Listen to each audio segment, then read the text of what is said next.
Bonjour YouTube, je te souhaite la bienvenue sur ma chaîne YouTube. Aujourd'hui c'est mardi et comme tous les mardis, nous avons droit à une vidéo. Alors, je m'appelle Armelle Ondo pour toutes les nouvelles personnes qui s'abonnent. Je m'appelle Armelle Ondo, mon objectif est de t'aider à mener à bien cette mission qui n'est pas ton identité mais qui est juste une mission, qui est un privilège, qui est une bénédiction, qui est le fait d'être marié. Parce que de nos jours, c'est difficile d'être marié et d'être heureux. C'est difficile d'être marié, de s'épanouir. C'est difficile d'être marié et de s'accomplir. Alors moi, j'ai pour objectif de t'aider, de te permettre de te donner les outils grâce à mes formations, grâce à mes livres, grâce à mes conseils et grâce aussi à ces vidéos qui sortent tous les mardis, de t'aider à t'épanouir dans cette belle aventure qui est le mariage. Alors, on vit dans un monde où le mariage est persécuté de tous les côtés. Souvent, quand je discute avec mon mari, je me pose la question et je me projette dans 20 ans. Et là, je lui dis, est-ce qu'on aura encore des couples mariés? Mais mariés, c'est une étape, mais des couples mariés et heureux. Des couples mariés, pas par la formalité. Est-ce que ça va encore exister dans 20 ans? Je me dis, gloire à Dieu, oui. Parce que, en tant que parents, nous sommes en train de montrer aux enfants, tu es en train de montrer aux enfants, à tes enfants, comment vivre un mariage heureux. Alors aujourd'hui, je voudrais te parler de 4 attitudes que tu dois manifester, que tu dois décider de manifester pour ranimer ton mariage. Parce que pour X ou Y raison, ton mariage peut être en train de suffoquer, de souffrir. Tu es peut-être en train de te poser des questions. Ton conjoint est peut-être en train de se poser des questions. Où allons-nous? Est-ce que j'ai fait le bon choix du partenaire? Mais pourquoi c'est aussi difficile? Il n'y a pas la joie, il n'y a plus de vie, on ne s'en sort pas et on commence à douter. Grâce à ces 4 attitudes, mon objectif est de t'aider, de ramener la flamme, de réanimer ton mariage. Encore pour ceux qui fêtent la Saint-Valentin. Donc, tu as tout intérêt à l'appliquer maintenant si tu veux vivre une très très bonne fête de Saint-Valentin. Alors, la première attitude est... Pour animer ton mariage, c'est d'activer la vue. Je sors mes notes. C'est d'activer la vue. Réactive la vue de ton époux. L'homme marche avec la vue.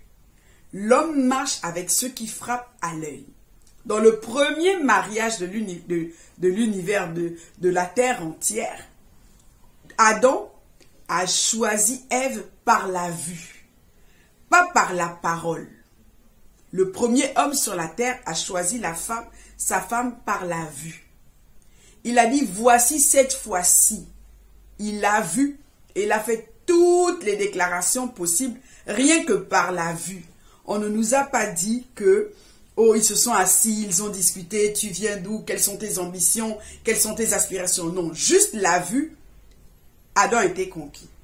Alors la première chose que je vais te demander, c'est réactive la vue de ton époux. Il est important de réactiver sa vue.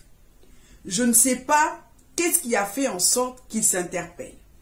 Qu'au travers de ce qu'il a vu, qu'il a pu voir en toi, qu'il se projette et aujourd'hui tu es devenue son épouse.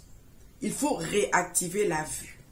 Alors, tu dois toujours te demander, est-ce que ce que mon mari voit de moi lui plaît? Est-ce que ce que mon mari voit de moi le choque, le dégoûte ou ça le rend attractif? En fait, ça le ramène à moi. L'homme marche par la vue. L'homme ne marche pas par les paroles. Il marche par la vue. Et au quotidien, avec le quotidien, qui peut être pesant, les enfants, la vie professionnelle, ses aspirations, ses frustrations, ses doutes, la charge de la gestion d'un foyer, la femme a tendance à oublier ce qu'elle renvoie, l'image qu'elle renvoie. Il y a des femmes mariées qui vont plus ressembler, avoir l'apparence de mère que d'épouse. Vous avez une autre catégorie qui vont plus avoir, à cause de la pression sociale, à cause de l'âge qui avance et plusieurs choses, avoir la carrure de femme professionnelle que d'épouse. C'est quoi ranimer la vue? Ranimer la vue, c'est faire en sorte qu'il ne te voit plus seulement en maîtresse de maison, faire en sorte qu'il ne te voit plus seulement en mère, faire en sorte qu'il ne te voit plus sous toute une autre facette que celle d'être son épouse. Alors, pose-toi la question. Est-ce que ce que mon mari perçoit de moi, voit de moi, lui plaît? Quand on parle de vue, on parle aussi de son apparence. Dans la parole de Dieu, on nous dit que l'homme est enivré du charme de sa femme. Peu importe ce par quoi tu as traversé, tu n'es pas dans un orphelinat. Tu n'es pas au travail. Tu n'es pas la ménagère. Tu es avant toute chose son épouse. Et ça doit toujours être un point qui fait en sorte que son regard soit constamment posé sur toi. Oui, tu as toutes ces casquettes, mais tu ne dois pas oublier, premièrement, je suis son épouse. Alors, je dois lui plaire. Il y a une familiarité que certaines femmes dans l'ignorance ont avec leur époux, mais qui brise complètement leur charme, qui brise complètement le fait qu'il soit constamment attiré par elle. J'aime bien dire à mes élèves, écoutez, il y a un temps pour chaque chose. Quand tu as accouché, tu as un temps pour te sevrer. Une fois que tu as été sevré, il faut enlever l'odeur du lait sur ton corps. Il faut que tu redeviennes une épouse. Dans 24 heures, tu dois te dire, ok, je suis ceci, je suis cela, je fais ceci, je fais cela. Mais il y a un moment donné, tu dois être l'épouse. Cette femme dont le regard de son mari plonge et réveille l'amour, le désir, l'attraction. Nous n'avons pas besoin de beaucoup parler. Nous avons juste besoin, nous en tant que femmes, par moment, de réactiver la vue. Qu'est-ce qu'il a vu en toi qui fait en sorte qu'aujourd'hui, tu sois son épouse et que tu as tendance à négliger? Il a vu une femme élégante, il a vu une femme attrayante, il a vu une femme qui a une bonne posture, il a vu une femme qui avait une certaine forme. Écoutez, il ne s'agit pas d'être mince, il ne s'agit pas d'avoir des grosses fesses, il ne s'agit pas d'avoir une poitrine forcément rebondissante, non. Si tu es son épouse, c'est qu'il y a quelque chose, d'abord, qui l'a attiré par la vue. Si tu dois perdre du poids, perds du poids. Si tu dois changer ta garde-robe, juste pour réanimer la vue de ton époux, fais-le. L'homme, à l'extérieur, il va d'abord s'arrêter sur ce qu'il voit. Et si ça lui plaît, il cherchera à aller au-delà de ce qu'il voit. Alors toi, en tant que son épouse, la reine sur son trône, tu ne dois pas faire en sorte que ce qu'il voit le répugne. Tu ne dois pas faire en sorte que ce qu'il a vu devienne un vague souvenir simplement parce qu'aujourd'hui, tu as la charge du foyer, tu as les enfants, tu as ta vie professionnelle, tu as ton ministère, tu as toutes ces casquettes, mais tu oublies simplement que tu dois être constamment, être agréable sur le plan visuel pour ton époux. Et ça n'a pas de prix. Alors, la première chose à faire pour réanimer son foyer, c'est réactiver la vue. Il doit te regarder avec admiration, peu importe les étapes que tu traverses dans ta vie. Alors, et là aussi, ça va émaner du fait de prendre soin de soi. Je dis aux femmes, je dis toujours à mes élèves, il n'y a pas de couple sans toi. Tu fais partie d'un des piliers qui forment le couple. Alors, peu importe ta casquette, tu dois pouvoir être agréable à ton époux rien qu'à la vue. Ton époux, quand il te voit, il doit être enivré de ton charme. Ça va demander parfois que tu perdes un peu de poids. Ce n'est pas grave. Que tu changes de coupe de cheveux, paye le prix. Que tu sortes de ta zone de confort, vas-y. Mais il ne doit pas seulement t'identifier comme étant une mère, une maîtresse de maison ou comme étant une femme qui a une vie professionnelle active. Mais il doit te voir et dire c'est ma femme. Ça c'est le premier point et c'est très important. Alors donc marche s'il le faut, perd du poids. Donc et quand on réactive la vue d'un homme, on redevient l'objet de son désir. C'est important. Alors redeviens l'objet de son désir. Et moi j'aime bien dire, et c'est une réalité, que même si je suis mariée, mon mari doit me chasser même à la maison. Parce que l'homme est un chasseur. Alors même à la maison, je dois être sa proie, lui il doit être le chasseur. Mais tu ne peux chasser que ce qu'il te plaît. Si tu arrêtes de plaire à ton époux, tu ne vas pas réactiver la vue. Il va être dégoûté, répugné, il va rejeter ce qu'il voit. Donc n'oublie pas, première chose, je réactive la vue pour redevenir l'objet, donc la proie de sa chasse, l'objet de son désir et pour l'enivrer constamment de mon charme. Point numéro 1.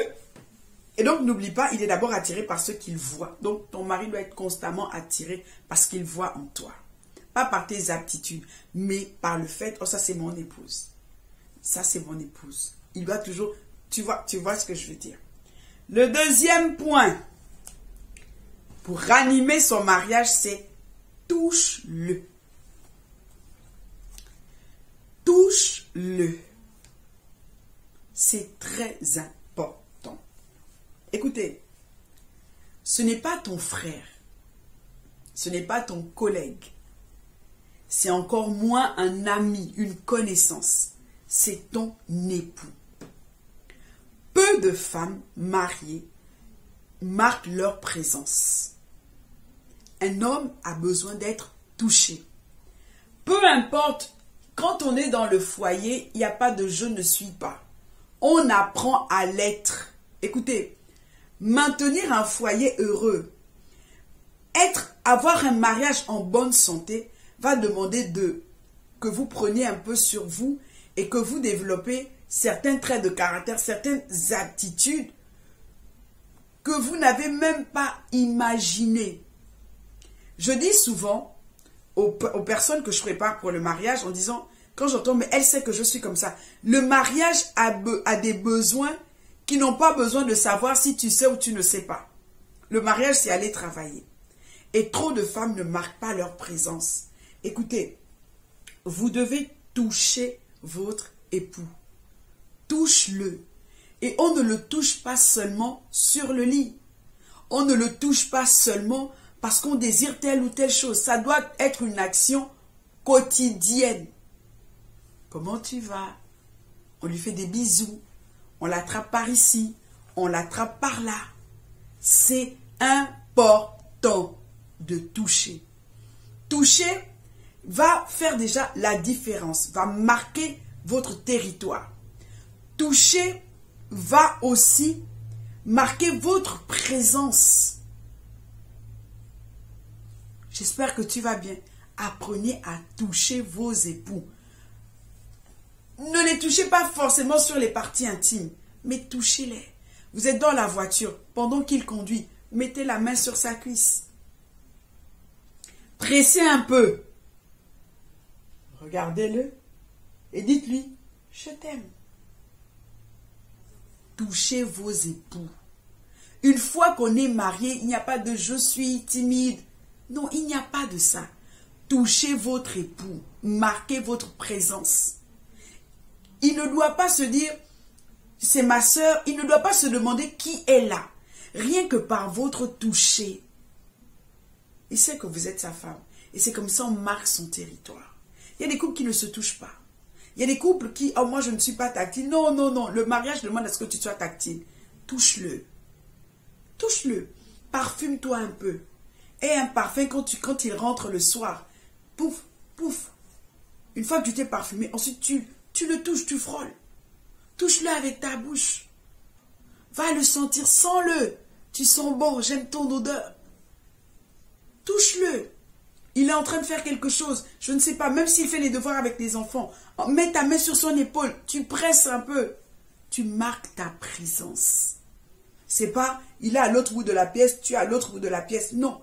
Touche-le. Marque ta présence. Ensuite, donc comme j'ai dit, il y a des couples qui ne se touchent jamais. Même dans le lit. Quand vous êtes allongé, marque ta présence. Au début, avant qu'il s'endorme, prends ton pied. Tu enlaces ça sur son pied. Touchez-vous. Vous n'êtes pas des colocataires. Ce n'est pas ton frère. Touche-le. Ensuite, donc alors, il doit sortir de la maison. Ton époux doit sortir de la maison avec la marque de ton toucher. C'est important. Ton époux doit sortir de la maison avec cette marque. Je ferai une autre vidéo, mais je vais essayer de vous montrer comment les femmes de l'extérieur attrapent les maris des autres. Elle les attrape par la vue. Quand une femme a déposé son dévolu sur un homme marié, elle fait tout pour être attrayante dans sa vie. Elle fait tout pour ne pas passer inaperçue. Il y a d'autres même, elles vont élever le thème de leur voix dans la foule, juste pour qu'ils reconnaissent. Elle commence par quelque chose de scandaleux. Ça peut être une mini-jupe, donc il va être interlocuté. Ensuite, elle va commencer à l'attirer. Elle va chercher à le frôler. Et il y a des femmes mariées, vous avez cette opportunité. Tous les jours, frôle ton mari. Enlace-le. Parfois, même quand il dort profondément. Toi, tu viens, pendant qu'il dort, tu lui fais un bisou. Tu t'en vas. Touchez, marquez votre territoire. Marquez votre présence. Avant qu'il ne sorte de la maison, allez dans la douche, touchez-le, regardez-le et admirez-le. Parfois, mais quand même, je n'ai pas épousé. C'est important. Donc, marquez vos territoires. Trop d'hommes sortent de chez eux chargés. Il faut les désamorcer avec la pression du quotidien. Sinon, il va chercher à le faire dehors. Vous savez, il y a des femmes qui sont tellement distantes dans la maison. Il y a des femmes qui sont tellement rigides dans la sphère intime. Limite des hommes. Limite, elles vont prendre leur époux pour leur frère. À un point où un non-événement dehors devient un événement. Quand ton mari sort de chez toi, qui n'a pas été déchargé, qu'il sort chargé, il suffit d'aller dans un endroit où il voit une femme sourire, rire. Il va regarder et il va rester interlocuté. Il va rester là en train de regarder et il va commencer à l'admirer. Quand tu n'as pas l'habitude d'être attrayante aux yeux de ton époux, quand il va à l'extérieur, en fait, c'est comme, ok, dans une forêt où il n'y a pas de bruit, le moindre petit bruit te fait réagir. Et beaucoup d'hommes mariés sont comme ça. Beaucoup d'hommes mariés sont comme ça. Souvent, je dis à mes élèves, quand vous qui mettez beaucoup de perruques là, vous maquillez, vous mettez beaucoup de perruques, c'est bien. C'est bien. Mais quand vous rentrez le soir, ne vous déshabillez pas, n'enlevez pas toute cette beauté avant que votre époux ne vous regarde. Parce que d'autres, elles vont tout enlever. L'homme n'est même pas rentré. Donc quand lui, il rentre, il ne voit pas la femme pimpante. Il voit la maîtresse de maison, il voit la mère, mais il ne voit pas l'épouse. C'est pourquoi il est aussi bien d'être ce qu'on appelle une beauté qui s'entretient au naturel. Ce qui fait que quand vous avez moins d'artifice, vous êtes attirante. Quand vous avez plus d'artifice, c'est encore meilleur. Mais une femme qui est là, non, ou même les sœurs trop pieuses. Oh non, moi, c'est des choses du diable. Tantine, c'est faux, hein. À l'extérieur, il a bien les regards dessus. Vous voyez, dans la forêt, quand il n'y a pas de bruit, mais le moindre petit bruit te fait sursauter. Et beaucoup d'hommes sont comme ça. Alors, soyez attrayante, réactivez la vue, touchez vos époux pour marquer vos territoires. Il y a des secrétaires qui font tout pour toucher vos époux, ou même des collègues. Juste le toucher. Tu vois, comme il est chargé, il n'a pas l'habitude qu'on le touche. Le simple fait de le toucher. Il y a des femmes, quand elles vous saluent, la manière à laquelle elle va tenir la paume de la main. Et puis vous êtes là. Il est là. Qu'est-ce qui se passe? Alors que si toi tu as l'habitude de le faire à la maison, c'est un non-événement. Et toi tu le fais avec une particularité. Tu es son épouse. Ça devient un non-événement. Si à la maison tu as l'habitude de mettre des shorts, de mettre des belles robes, quand il est à l'extérieur et puis il voit ça, pour lui c'est un non-événement. Mais quand il est en manque de ces choses, à l'extérieur ça devient un événement et ça l'interpelle. Donc, active la vue et touche. La troisième chose, c'est il faut parler. Parle-lui. Trop de femmes ne parlent pas à leurs époux. Trop de femmes. J'aime bien l'histoire de la reine de Séba. La reine de Séba, elle a entendu la renommée de Salomon. Et la reine de Séba, quand elle s'est levée, c'était une reine, Salomon était un roi. C'était pas la reine d'Égypte et le roi d'Israël. Alors, c'est deux royaumes avec beaucoup. Elle est riche. C'est pourquoi quand elle a quitté Salomon, elle n'a pas eu de regret. Vous voyez? Alors, elle, quand elle entend la réputation, mais avant même qu'elle n'arrive, elle commence déjà à parler du roi. Avant même qu'elle ne rentre en contact. Donc, elle commence déjà à le flatter. Je vais vers lui. On dit qu'il est l'homme le plus sage. Je vais m'enivrer de sa sagesse. Parlez à vos époux, mesdames. Le mariage n'est pas compliqué. L'homme n'est pas compliqué. L'homme ne trompe pas pour tromper. En fait, il ne se révèle pas être quelque chose de méchant, non. Parlez. Écoutez, tout enfant aime la voix de sa mère. Tout enfant aime l'admiration de sa mère. Et les hommes sont comme ça. Tout enfant, quand la mère passe le relais à l'épouse, l'homme ne s'attend pas à ce qu'on ne lui parle plus. Parle à ton époux. Suis-le dans la douche. Et dis, mon Dieu, mon Dieu, mon Dieu, mon Dieu, j'aime ce que je vois. Parfois, si tu vois que ton mari commence à prendre un peu trop de ventre, va dans la douche et puis tu lui dis, hé, hé. Moi, j'aime pas le gros ventre, hein, ça ne te rend pas sexy. Tantine, tu vas voir comment ton mari va te mettre au régime seul. Dis-lui que tu aimes ce que tu vois. Que merci d'être son épouse. Mon mari, il est chauve. Mais je vous assure, il a trop les épaules levées. Vous savez pourquoi? Parce que je dis c'est mon chauve, c'est le plus beau chauve au monde. Parfois, je vois mon mari, et puis je suis là, je l'admire, et puis je commence à parler. Je dis, ah mon mannequin. Je dis, non, toi, le mari d'Armel Ondo. Les hommes aiment ça. Donc, tu dois parler. Et pas parler que de factures, pas parler que de problèmes, mais parler à son cœur de façon spéciale, avec toute l'admiration. Toute l'admiration possible. L'encourager, le galvaniser. Lui dire merci. Parfois même, tu sais qu'au fond, il t'a énervé, mais tu dis non, merci. Merci. Merci pour ce que tu es. Oh, mon homme est fort, mon homme c'est un champion. L'homme a besoin qu'on lui parle. Il faut lui parler. Il y a des hommes quand ils sortent, rien que quand ils voient les couples s'attraper. Il y a plusieurs hommes qui se plaignent. Il y a un homme qui m'a dit, même attraper ma femme dans la rue, c'est compliqué. Vous voyez? Donc ne soyez pas celles qui renversent leur maison. Soyez plutôt de celles qui bâtissent leur maison. Alors, il faut parler. Quand il n'est pas là, dites-lui, tu me manques. Même s'il vient à peine de partir. Ça, c'est ce qu'on appelle la sagesse et l'intelligence. C'est la sagesse et l'intelligence.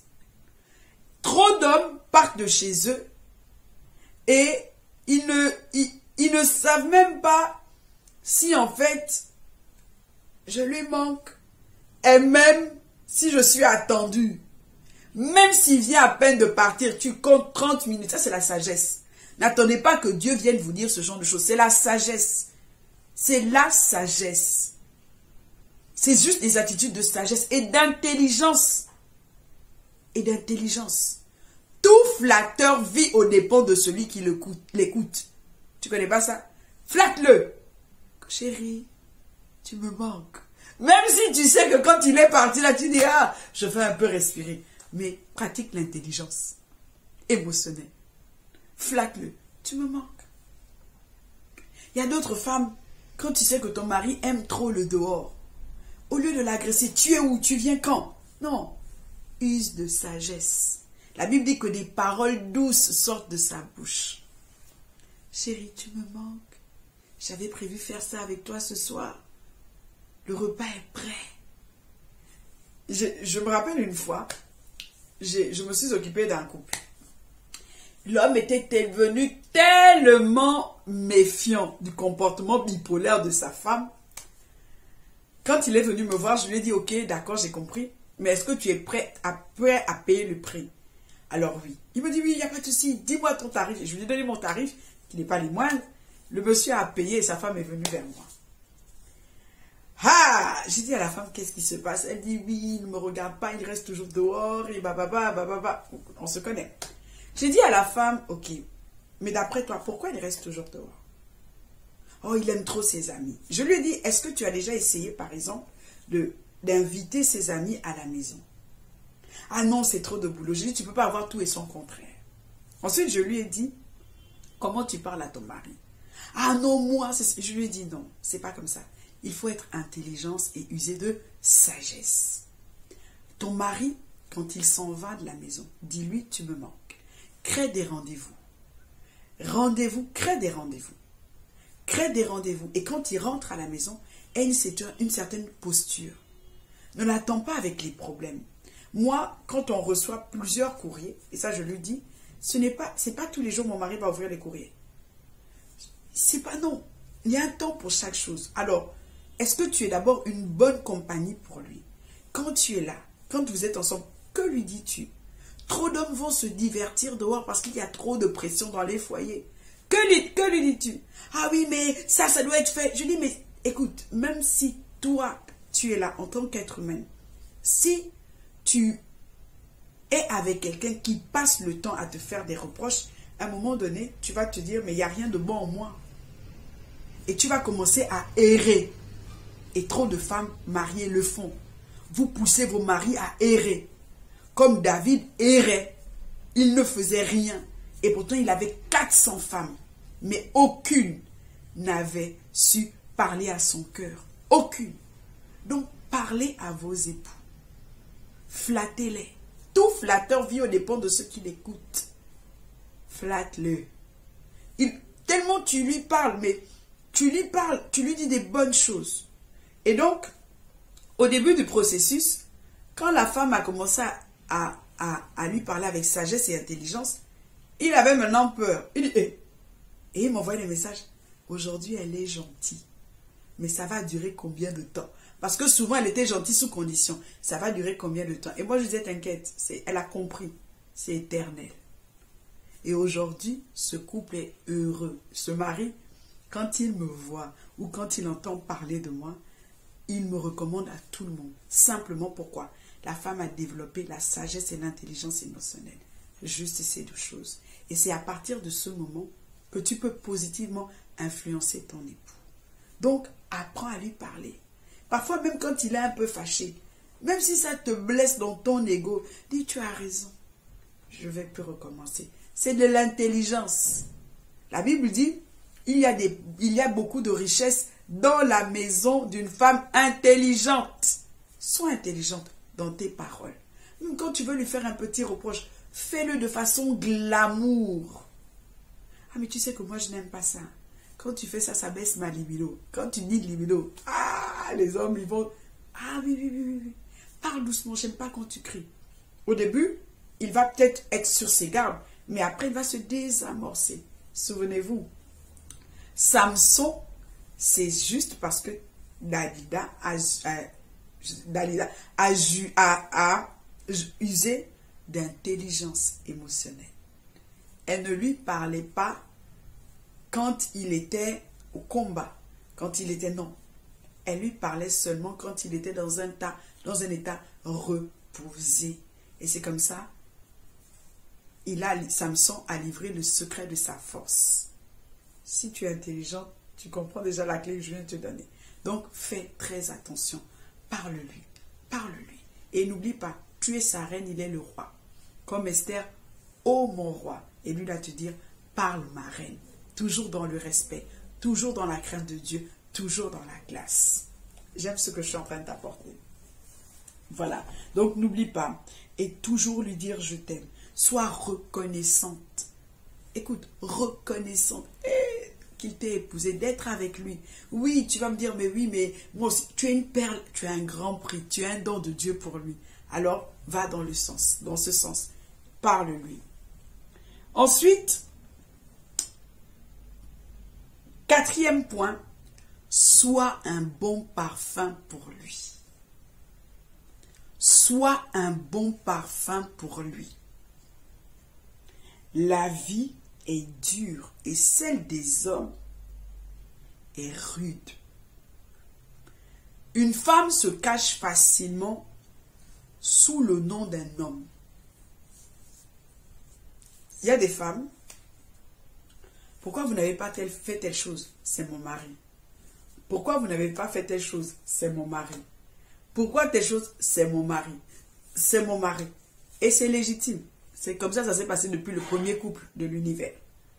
Quand Ève a donné la pomme à Adam, Dieu n'a pas dit Ève, mais Dieu avait vu. Il a dit Adam. Donc, elles savent que l'homme est responsable de tout ce qui ne va pas. De tout. Et que c'est lui qui rend compte. Alors, la vie des hommes est rude. Il y a des femmes qui simplement vont se cacher sous le nom de leur mari et tout se passe.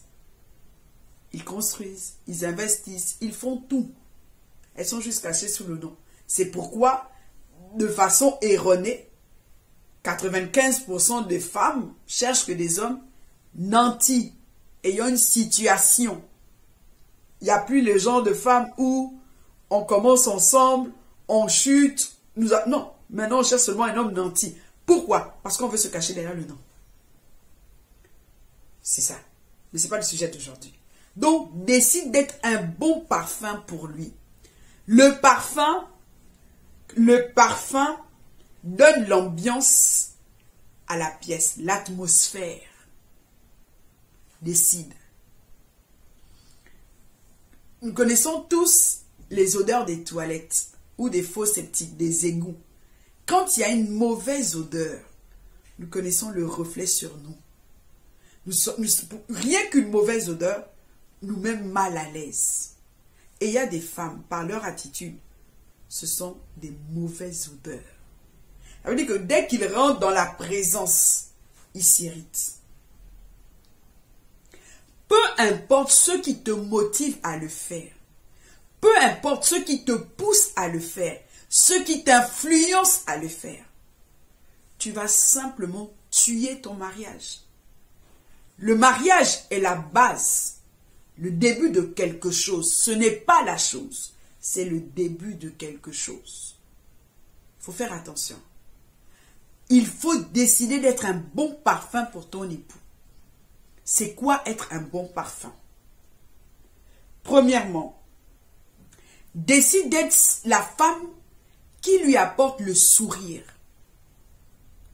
J'aime bien dire, chaque femme a la capacité d'éteindre le feu de son époux, peu importe la situation. Je dis souvent, et je l'expérimente, si tout le monde met mon mari hors de lui, l'énerve, moi quand je rentre dans la pièce, quand je lui dis, laisse tomber, il laisse tomber. Parce que je suis son parfum. Le parfum change l'atmosphère. L'odeur a la capacité de te rendre malade, te rendre en joie, de t'encourager. L'odeur, le côté olfactif peut même réveiller des bons souvenirs. Quand on est pour les femmes qui ont déjà été enceintes, qui ont accouché, par exemple, moi, quand j'ai eu mon premier fils, j'étais attirée par certains aliments. Mais il y a des aliments, mon fils a 9 ans jusqu'à aujourd'hui, je n'ai plus jamais remis ça dans ma bouche. Parce que l'odeur me rappelle le mauvais souvenir des malaises du début de la grossesse. Des nausées, des vomissements à répétition. Ça me rappelle cela. Du coup, quand je vois l'aliment, automatiquement, quand je le sens, automatiquement, ça me ramène à cet état de mal à l'aise. Décide d'être un parfum pour ton époux. Mais un parfum agréable. Agréable. Écoutez, Dieu a donné l'homme à la femme. Dieu a donné l'homme à la femme. Il a donné la femme à l'homme. L'une des missions de la femme est de combler la solitude d'un homme. Il y a plusieurs catégories de solitude. Quand tu décides d'être un parfum, tu décides d'être celle qui apporte la joie, la solution. La Bible dit qu'elle ouvre la bouche avec sagesse, une certaine connaissance. Quand tu décides d'apporter la joie, et ça je connais, j'ai un couple, elle m'a appelé dans la nuit, ils vivent au Canada, elle m'a dit, le papa de mon époux est mort. Qu'est-ce que je dois faire? Je lui dis, écoute, sois un parfum agréable pour lui. Aide-le à traverser son deuil. Et je vous assure que la manière à laquelle elle s'est comportée avec sagesse et intelligence, cet époux a vécu le deuil, le vide, mais comblé par sa femme. Décide d'être un parfum. La vie des hommes est rude. Avoir un nom, oui. Une réputation qui va avec, oui. Une destinée qui s'accomplit est rude. Femme de pasteur, femme de président, femme de ministre. Vous avez toutes ces choses. Mais décide d'être une très bonne compagnie pour lui. Et d'être un parfait agréable. Une source, une réparatrice. Tu dois, quand tu as un parfum, un bon parfum, peu importe les aléas de l'extérieur, ton époux va toujours chercher à venir vers toi. Peu importe ce qui se passe à l'extérieur, il va toujours courir pour revenir vers toi. Parce que tu es la source. Un baume, une consolation. Je viens de te le dire. Il a perdu son père. Et sa femme était un baume, une consolation. Parce qu'elle a décidé d'être un bon parfum pour lui. Une femme qui apporte la joie, qui veille sur son époux.